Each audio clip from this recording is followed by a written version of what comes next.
buenos días, bienvenidos a Calidad de Vida. Esta mañana vamos a hablar del hostigamiento vecinal, de los conflictos comunitarios. Ya en otros ciclos hemos hablado del hostigamiento escolar, en el plano laboral, pero este se da en el vecindario y muchas veces puede terminar en situaciones violentas, incluso hasta con la vida de la persona hostigada. El acoso y abuso coexisten en los diferentes ámbitos de la sociedad y las comunidades vecinales no son ajenas a ello. Al igual que en el bullying y el mobbing, las personas en su calidad de habitantes en una comunidad conviven con abusadores, abusados o con espectadores activos de dicha situación. Para entender más sobre el tema, hoy, en Calidad de Vida, hablaremos del hostigamiento vecinal. Y para desarrollar este tema del hostigamiento vecinal, tenemos a dos referentes, a dos personas absolutamente idóneas en el tema. A mi lado está la psicóloga Silvana Giachero. Ella es experta en mobbing, en bullying, en todo tipo de hostigamientos, y incluso el vecinal, y ella es presidenta del primer Congreso Internacional de Mobbing y Bullying que va a tener lugar en mayo de este año en nuestro país. Y a su lado otra persona que es absolutamente indicadísima para hablar del tema, es el defensor del vecino, el licenciado Fernando Rodríguez, que nos va a contar los cientos de denuncias que al cabo de cada año recibe en la Defensoría por este tipo de hostigamientos y de conflictos comunitarios. Muy buenos días a ambos, muchísimas gracias. Inicialmente, psicóloga Silvana Giachero, me parece importante definir para el público de qué estamos hablando cuando yo me refiero a blocking, hostigamiento vecinal. Exactamente, es el hostigamiento psicológico que se da dentro de una comunidad vecinal con el único fin de dañar a una persona, de hacerla sufrir, ya sea solamente por el hecho de verla cómo se va destruyendo, sino también para sacarla de esa comunidad, para que quede excluida. ¡Qué maldad! Sí. Digo, de que el fin último es muy sea... perverso. Muy perverso, que el fin último sea que esa persona se aleje del vecindario. Sí, se vaya. Exactamente. ¿Esto qué pasa? Genera dentro de la comunidad un eco. Este eco hace que los demás vecinos se vayan sumando a este hostigamiento o lo que es tan grave como sumarse, que es mantenerse en el silencio, en la indiferencia. Algo parecido al bullying, ¿no? Sí, el fenómeno se da igual. El acosador y los espectadores. Exactamente, el fenómeno se da igual, lo que cambia es el contexto y al cambiar el contexto cambia determinadas modalidades. Nosotros muchas veces el poder poner en palabras que existe este tipo de hostigamiento psicológico y diferenciarlo de lo que son los conflictos. El hostigamiento psicológico no es un conflicto, es un ataque a la integridad moral de la persona, totalmente distinto. Y lo que lo diferencia de un conflicto es que se va dando todos los días un poco. Este hostigamiento puede empezar con dejarlo de saludar, puede continuar con humillaciones públicas, con inventar mentiras de esta persona y de esta familia, denigrarlo, y esto todos los días un poquito es lo que hace que genere este sufrimiento terrible en una persona donde se supone que su hogar es lo más sagrado, ¿no? Es donde uno se supone que tiene que estar tranquilo, donde está resguardado, y esto va generando un gran sufrimiento y deterioro, no solamente de la persona que está sufriendo el hostigamiento, sino también de toda la familia. Psicóloga, usted decía recién que no siempre el hostigamiento termina en conflicto. No siempre el hostigamiento se inicia con un conflicto, ni implica un conflicto. Hay que diferenciar lo que es conflicto en sí mismo del hostigamiento psicológico. ¿Por qué? Porque un conflicto puede tener, si uno interviene, fácil resolución, y más cuando se agarra a tiempo. Si ese conflicto perdura, y en ese conflicto hay involucrado una personalidad psicopática, un perverso que empiece a hostigar, puede derivar en un hostigamiento. Pero el hostigamiento, cuando ya pasa a ser un hostigamiento, deja de ser un conflicto para pasar a ser un abuso de esta persona hacia quien está agrediendo. Bien.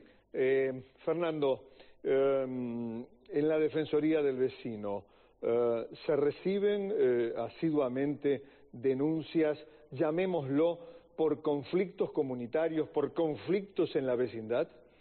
Sí, se reciben, y lo que estamos viendo en los últimos años, específicamente en las estadísticas del año 2012, sí, con un aumento. Aumento. Al punto tal, nosotros vamos a estar presentando el informe anual del 2012, que se va a ubicar en esas estadísticas en el primer lugar. O sea, pero es un tema entonces, pero más reclamado, bien elegido por la producción, sí, entonces, sí. En el primer lugar están. En el primer lugar, nosotros teníamos hasta el año pasado, en los primeros lugares, contaminación acústica. Sí, recuerdo que lo dijiste. Que vinimos acá a varias oportunidades.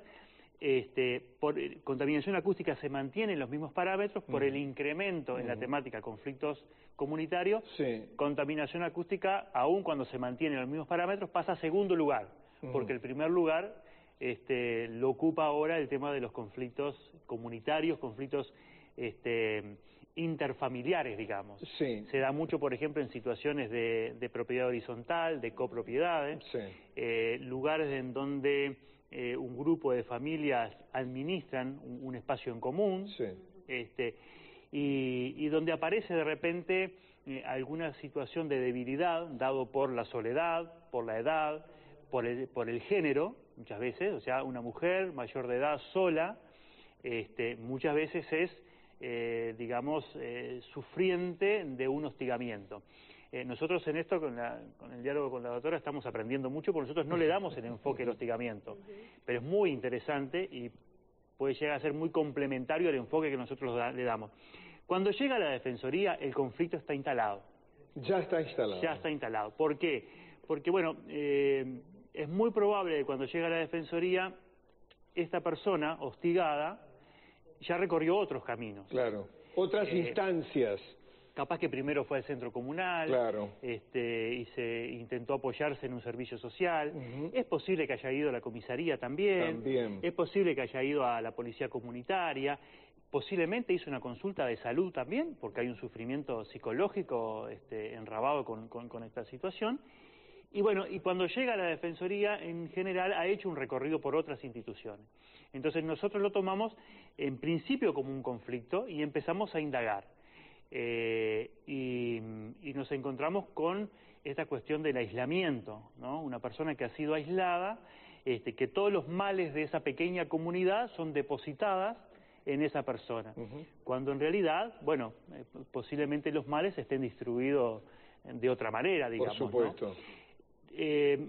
Un conflicto común o bastante común, por ejemplo, es cuando un grupo de jóvenes, y acá no quiero poner a los jóvenes como los hostigadores por excelencia, sino que... Me imagino para dónde vas. Bueno, hay varias situaciones, pero por ejemplo, el tema de jugar al fútbol en el espacio público, o utilizar tambores en un espacio público frente a la casa de una señora que está sola, y que después de varias noches de no dormir, esa señora sale a pedirles que toquen en otro lado o que no toquen a esa hora. Con toda lógica. A esa señora que quiere descansar. Exacto. Y ese grupo de muchachos se lo impide, digamos. Entonces, originalmente, este grupo de muchachos no tienen el objetivo de hostigar, pero su conducta es una conducta de hostigamiento. Sin duda. Porque cuando la señora les pide, por favor, que no hagan eso en ese horario o que lo hagan en otro lugar, ahí empieza de alguna manera una conducta explícita de hostigamiento, y que todo lo que los jóvenes pueden llegar a decir de una señora sola mayor de edad, digamos, ¿no? Sin duda. Y ahí sí empieza este proceso de encerramiento de esta persona, que ya ni siquiera sale a pedirle. Qué horrible. Por temor, por miedo. Y a veces nos cuentan estas personas mayores que ni siquiera dialogan con esos jóvenes, aun cuando no están en situación de tocar los tambores. Cuando lo ven al otro día a las 10 de la mañana, hay un temor depositado en la actitud de estas personas. Gracias, Fernando. Psicóloga, justamente en dirección a algunos de los aspectos tan importantes que apuntaba el defensor del vecino, me interesa profundizar, y seguramente lo vamos a hacer en parte de este primer bloque, y en el segundo, el perfil del acosador y el perfil de la víctima. Referido a la víctima, Fernando ya daba algunas pautas importantes, como la soledad, como ser mujer, mujer con hijos, por ejemplo, faltando la figura masculina en ese hogar. Ese cuadro puede ser predisponente para el hostigamiento? Por supuesto que sí. Sí. Sabemos que la mujer es más vulnerable a este tipo de ataques. La edad es un factor que se suma también, y el ser jefa de familia, estar sola con hijos, también. También si dentro de la familia hay alguna persona con discapacidad, también son más vulnerables. Ahora, lo que tiene que quedar claro es que cualquiera puede ser víctima de hostigamiento. Sí. No hay un perfil de víctima. ¿Por qué no hay un perfil de víctima? Porque estamos justificando la agresión, sino. Sí. Eso es lo más importante definir, ¿verdad? Vamos a profundizar en el segundo tramo sobre el perfil de la víctima, que puede ser una mujer sola, una mujer de avanzada edad, pero como decía la psicóloga, en definitiva cualquiera de nosotros podemos ser víctimas del acoso. Y vamos a hablar del acosador, justamente, y vamos a hablar de las acciones concretas que la Defensoría del Vecino toma cuando llegan este tipo de denuncias por hostigamiento comunitario. Hay mucho más, entonces, sobre este tema. Después de la pausa, lo seguimos.